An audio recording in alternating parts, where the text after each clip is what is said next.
Hey everyone, how's it going? Hope you're doing well. Zenzo with Tazawa Tanks, and today we've got a special treat. We are at the home of Shrimp Lab USA. This is Hugo here, and he actually happens to live literally like 5 minutes from my house. I could have walked here, but I didn't want to walk uphill back home, but it took me all of like 4 or 5 minutes to drive here. So never knew that you were so close, but we've been communicating on Instagram for a while. We've got a mutual friend. So anyway, he's nearby, and he invited me to come over and film his shrimp house. So yeah, welcome to the house, and we're going to go inside and check out some really cool shrimp. Really cool.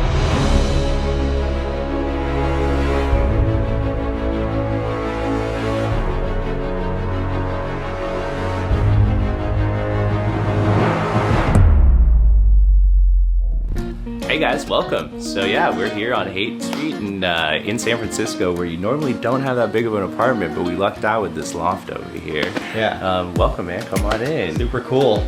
We got a lot of plants. The plants are all thriving from the shrimp and fish water that we're able to give them, and it really makes the house super nice. But once you walk into the kitchen, this is my main shrimp breeding area. So this is your kitchen.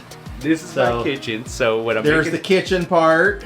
I can make breakfast and check on the shrimp at and the same time. Here's the fish room part, or the shrimp room part, right? Yeah. I mean, we keep a couple fish, but we breed. I breed and collect caridina shrimp and neocaridina shrimp. Started with neos a few years back now, and that just grew and grew and grew into now 24 breeding tanks. And growing, of doing I think 8 or 9 different types of caridina plus the 2 neocaridina. So we really expanded my whole collection. And how many tanks do you have in this place? Because it's not just you. You also have a girlfriend. I have a girlfriend who actually I bought the original tank for her, and of course, and then I ended up falling so in love with it. We were trying to get some biodiversity into a tank, and then I saw these cherry shrimp, and I was like, wow, those are cool. Yeah. Next thing you know, I have I think now we're at 24 or 25 tanks, including pea puffer tank over here. It's like a graveyard for snails, and then we have a couple little coal tanks for neos where you have to keep my neos cold hard, otherwise I'll get clear babies, which I don't want. Then you have that giant tank in the living room. Yeah, so I tried my hand at scaping, and we're still a work in progress, but we built a bonsai tree. It's got a combination of spiky and Thai moss. There's some rotadellas in there. We have tetras in there. We have amali. A lot of shrimp in there, actually. That was not intentional. I was putting holes in there, and now when I look at it, there's just babies everywhere. It's kind of awesome. It makes me happy. And yeah, so all together, I think 24, 25 tanks. All right, yeah, so this is where I kind of built it all out. I have a piston pump, closed loop air system that runs to all the tanks. I keep a water reservoir up top where I put my remineralized RO water, and then that way, when I'm doing water changes, all I have to do is drain the water out into a bucket, and then I can just turn these little knobs and fill all the tanks and control the speed that I'm filling them, so not to stress out the shrimp. But for my more exotic shrimp, I keep 2 tanks. I keep a regular breeding tank and a grow out tank. That way none of the babies can breed with the nicer breeders, and I can pick and choose through there which ones I want to sell, which ones I want to keep, which ones I want to cull. So that's for most of the fancier ones. Then the ones that are more stable, like the crystal blacks, or the pure black line, the pure red line, and the super crystal blacks, I only keep 1 tank of those, and then I just cold that tank, and I just leave the babies in there to keep going. So that's kind of my process and why I have so many tanks and why I might need a couple more. So how much time do you spend with your shrimp every day on average? Because you do have a job, so I do have a job, but my favorite thing and the best part about it being in my house and in the kitchen is I make a little coffee or an espresso in the morning, and I usually sit down here for a good hour or something like that, 30 minutes, and just check on every tank, look at everybody, make sure everybody's healthy and happy, And it's a great way to start the day. I usually try and end the day about that too, but their lights go off a little early, like 8:30ish. So. Okay, so about an hour and a half a day kind of a thing? Yeah, hour and a half a day. And then when I'm actually doing my water changes, like one day every 2 weeks, I'll probably spend a couple hours in here at a time. And the only reason it takes me that long is because I like doing it slow water changes. And then I also like, maintaining the tanks at that time and just kind of getting my hands dirty a little bit. Yeah, working on any other projects. So let's maybe look at some of the different shrimp that you're breeding and keeping. Yeah, all right. So, I'll follow you. So you just tell me where. Okay, so I have the really popular boa shrimp, which is a type of Taiwan pinto. Then I have also really popular red fancy tigers. Now these things are like most people's favorites when they see them because they have the beautiful contrast in the stripes. I have black snowflakes, red snowflakes in this, which are another pinto variation. Down here I have pure red line, which is just white and red and doesn't throw any other colors. Pure black line that's white and black, but thick body black. Here's a grow out for the black snowflakes. Here's a grow out for the red fancy tigers. You have a system here. Got a system here. This is a grow out for the boas, and then these two are neocaridinas. These are the only neocaridina tanks on the rack. This one I'm actually resetting, and I have a collection of moss in there that I didn't want to throw away. Right. So they're just kind of sucking up all the extra nutrients while I put an ADA UGF box in the back, and that ADA Amazonia drops a lot of ammonia, so I wanted it to suck it all up, do a quick cycle on that. We pan over here. This is one of my favorite tanks. These are all the babies from the red snowflake tank. There's about 100 in there. A lot of the parents are in the back, but this is a Pinto Galaxy Tiger tank, which is like a metallic tiger. I have black and white fancy tigers, which are crystal shrimp.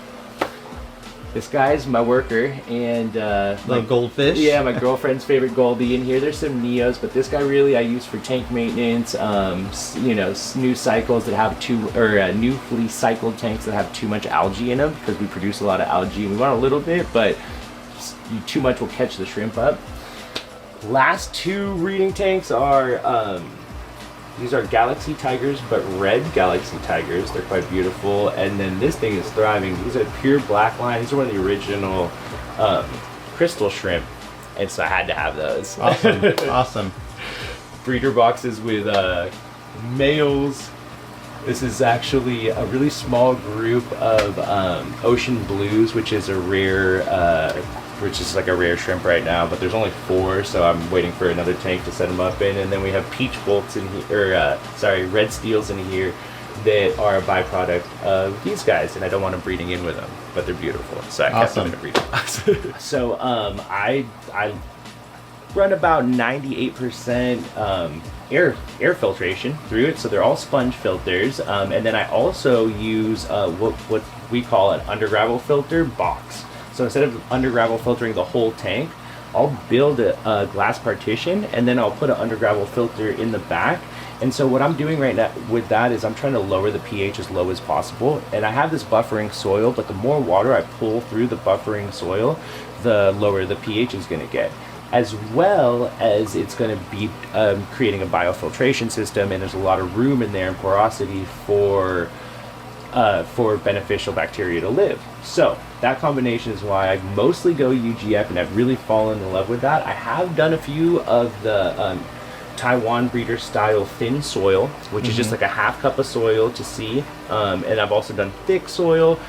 Out of all of it, I've realized that the undergravel built-in filter, even the long one like we have down here, I did across the whole back of this, best for caridina shrimp. I've gotten the best breeding, best responses out of that. Now I'm running all of this, I can move this and show you, off a linear piston pump that's connected, and that runs this whole setup right here, including the air stone in my water reservoir and all that.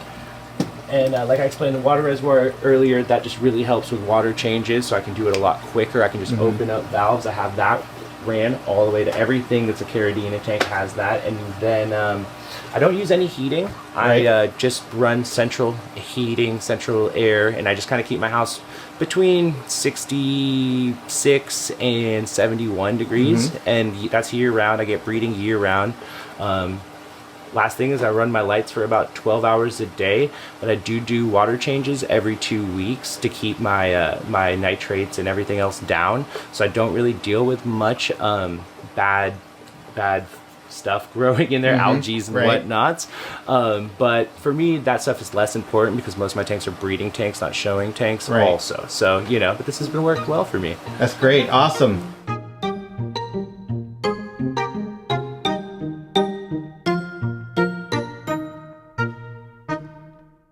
All right, well, that was a lot of fun. Thank you so much for touring us around, showing us your shrimp tanks, your 24 tanks, and he's actually going to be adding some more tanks outside in the future. So maybe we'll have to come back here and do another tour. So I guess if you guys have some questions, some specific questions, comment those down below.